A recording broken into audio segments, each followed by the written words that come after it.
This right here is when Final Fantasy XIV starts getting good. Not quite at the beginning of Heavensward, but about 8 hours in, ooh, we are getting into some good stuff.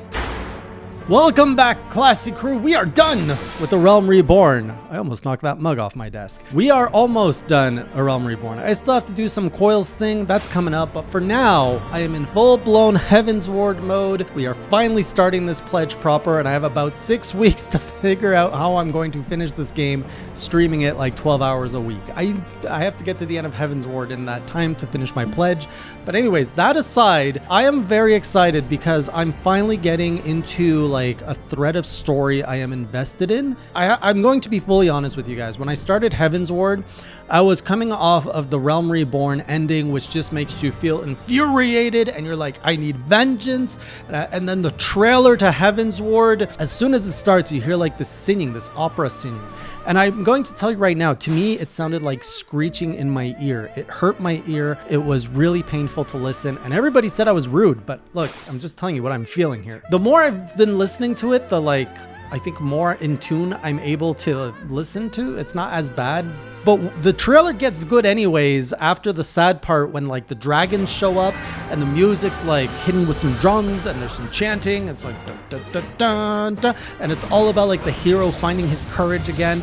And so that got me pumped with the whole emotion of like, I need vengeance. And the trailer just shoves so many spoilers in there, but like it's hitting on all the beats that A Realm Reborn ended on.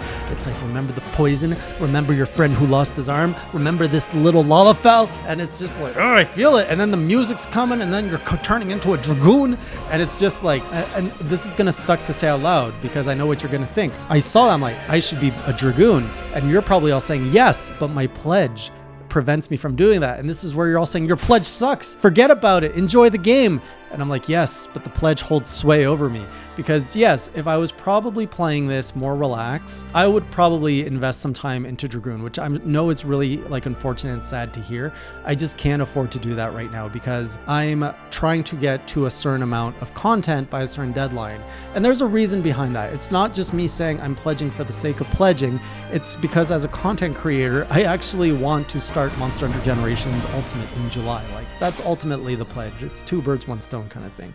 But that said, I'm still very much enjoying Samurai. It's just flavor-wise, I feel like the game is begging you to be a Dragoon at this part. The part that I really love, and I want to get this out of the way right away, is specifically after the whole introduction into Heavensward, when you start getting to the point that you are traveling with Alphino, Estinian, and Isael. That's exactly the content I did before recording this. And you're venturing in the Chocobo Forest and you're trying to seek out like the Elder Dragon, God, whatever. That I love so much.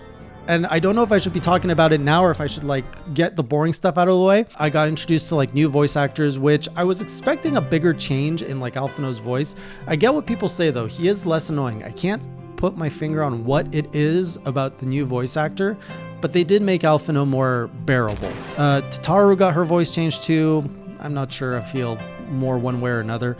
The new Quest Complete song has changed. Now we get like this like organ. It sounds like I'm in church. Honestly, a lot of people seem to love it. I preferred the Realm Reborn one than this one. Sorry guys. And then we get into Ishgard. So this was actually quite interesting. Where are you going? Ishgard is interesting because when I visited all of the other towns, when I got introduced into Final Fantasy XIV, they showed me around town. They helped me unlock the Ethernet ports so that I could travel more easily. Here in Ishgard, I was on my own. My community didn't help me. And I was like, oh, I don't know my way around this town. Oh, I can't teleport anywhere. And so I actually went out of the way and I found all of these Ethernet ports and I got familiar with the town. And there's that sense of discovery. And I do feel, and I don't know if it's because A Realm Reborn has been like chopped up so much, I felt way more a sense of exploration and discovery in Heavensward, just because the game, I could see what it's doing. Even narratively, they're like, let's go explore Ishgard. I'm like, yes, I don't know this city. Please, I need to know where everything is. Then you get taken into Count Edward's home. By the way, fantastic narrator. We now have the companion of a narrator that joins us everywhere we go,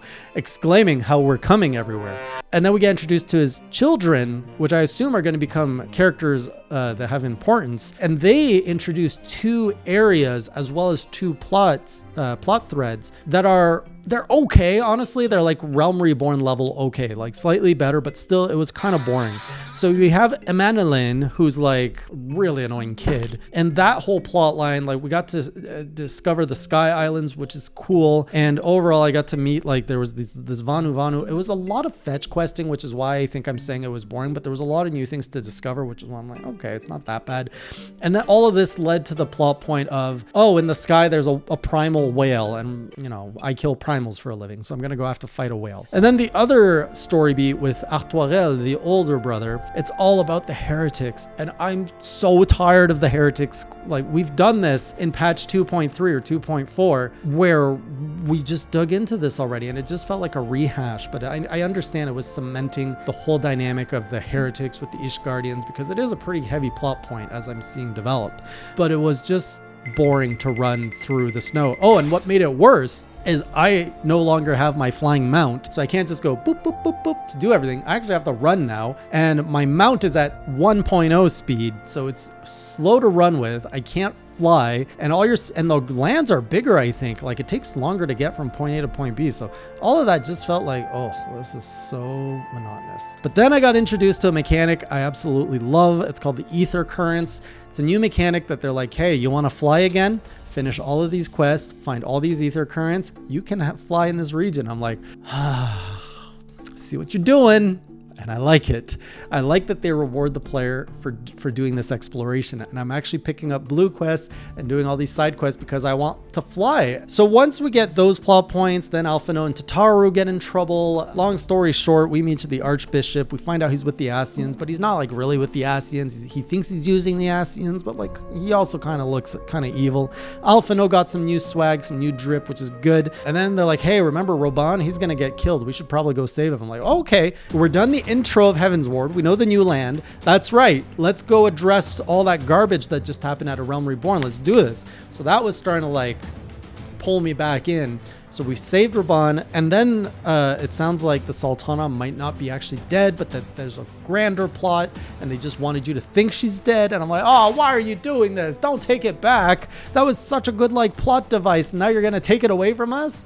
So they took it away too fast. It's like, yeah, the Sultana's not really dead. She's just in a deep sleep because we only lowered her poison. I'm like, oh, come on. I mean, it's adding levels of nuances to what's really going on with these traders, but I'm like, can't you just let me like hang on to this hate and want to destroy things? So that was unfortunate. Then the Dravanian horde is attacking Ishgard again. I'm like, okay, here we go again.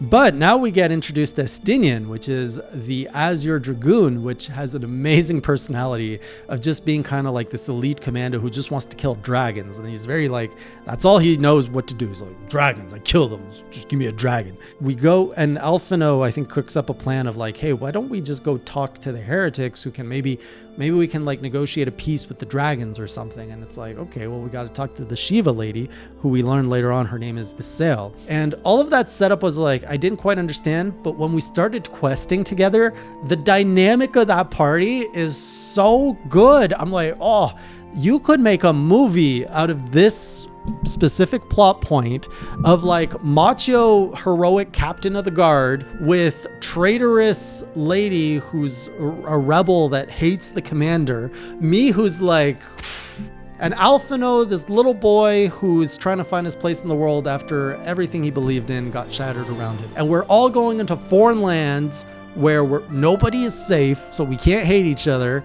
And we're gonna go make peace with the dragons. Oh, and the music of this land, like in the Chocobo Forest, is just like, oh, it's so good. It feels like prime classic fantasy adventure, and I am here for this. And also the story here is getting interesting too. So I got to learn the story of Shiva and the like how Shiva came to be. So Saint Shiva was a human. I'm sorry, I don't know the proper terms. A human. The humans like invaded the dragon land, so the dragons didn't like it, of course. So they fought, and then the lady Shiva became a soulmate with like, I don't know his name because it's really hard to pronounce. Even if I wrote it, I couldn't pronounce it. He fell in love with the Shiva. They're like soulmates, and then he's like, but you're gonna die because you're immortal, but I really love you. And the idea they came up with was like, what if I eat you? Sounds like a trap, Shiva, but apparently if a dragon eats you, you don't die. You get immortality. I smell a plot hole right there. So anyways, that's how we got the peace between the dragons and the people that lasted for like 200-300 years until the stupid humans are like, man, we want to be immortal like dragons. I bet you if we steal their eye, we can do that. And so they went and stole the eye and angered the dragons for thousands of years. And speaking of eyes, Estinian happens to carry the eye that was stolen from the dragons, specifically Nidog, the dragon called Nidog. So all of this story building is really interesting. I'm really into it. And so it's just like, what's going to happen? Like, everybody hates Estinian because he's got the eye, and they're not even targeting him, he was saying. Like, they just want to destroy every, like, Ishgardian, every human. They just really hate humans. So what he's going to do, he's going to be like, here's your eye again, or like, let's have peace. Like, what's up? I don't know where this story's going to go, but I'm here for it because I can't predict it. And we've got a good group of camaraderie. Oh, and also another reason that this is the better part of the game, we got introduced to the coolest freaking primal ever, Ravana, which looks like a awesome, like, Power Ranger, I don't even know, like a Power Ranger Samurai or something. He's got this coolest armor, cool voice, cool character, and he's not got one cool song, he's got 2 cool songs. My mind could not contain. I'm like, oh, this is cool. Oh, this is cool. Oh, this is cool. And as I'm fighting, I'm like, they put an even cooler song to make, like, it's like a 7-layer cake of coolness, this character. And he's even honorable. Like, you beat him and he even honors, like, the fact that he lost, and he does. So, man, Ravana is awesome. And from what I understand, this is like a primal that is unique to FF14. He doesn't show up in any other Final Fantasy game. Just so cool. Man, love it. Sorry, I'm just gushing at this point.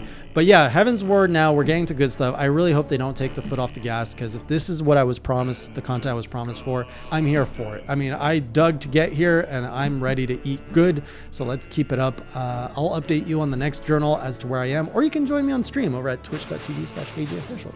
Maybe I'll see you there. Otherwise, or either way, until next time, keep it classy.